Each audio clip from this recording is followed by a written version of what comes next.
ধন্যবাদ জানাই যে আমাদের বিসিএর প্রশাসক মহোদয় যেই কথাগুলি আমি বলার জন্য অনুরোধ করেছিলাম এগুলি নিয়ে আসছেন। তবে এখানে একটা পয়েন্ট আমি এনবিআর চেয়ারম্যানদের দৃষ্টি আকর্ষণ করব।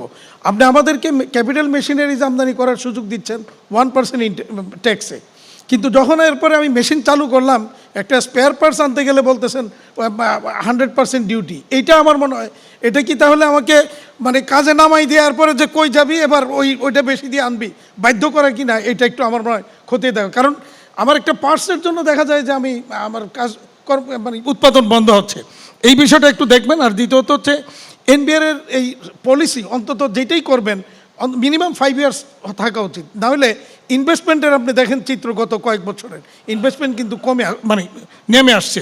5 ইয়ার্স পলিসি থাকা দরকার।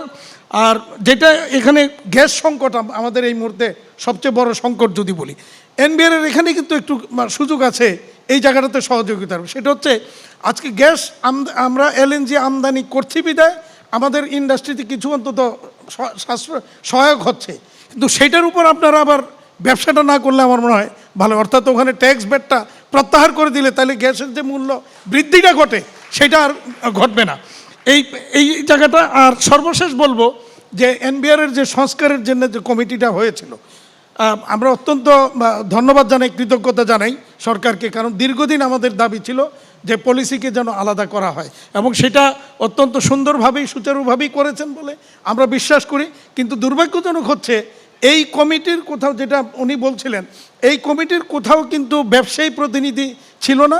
ইভেন পরবর্তীতে আমাদের সাথে কোনো আলোচনাও করা হয় নাই এই সংস্কারের বিষয়গুলি নিয়ে, যেটা নিয়ে আসলে আমরা এখনও অন্ধকারের মধ্যে আছি যে আসলে কি হয়েছে আমরা জানি না। এই বিষয়গুলি খুব গুরুত্বপূর্ণ এবং জরুরি।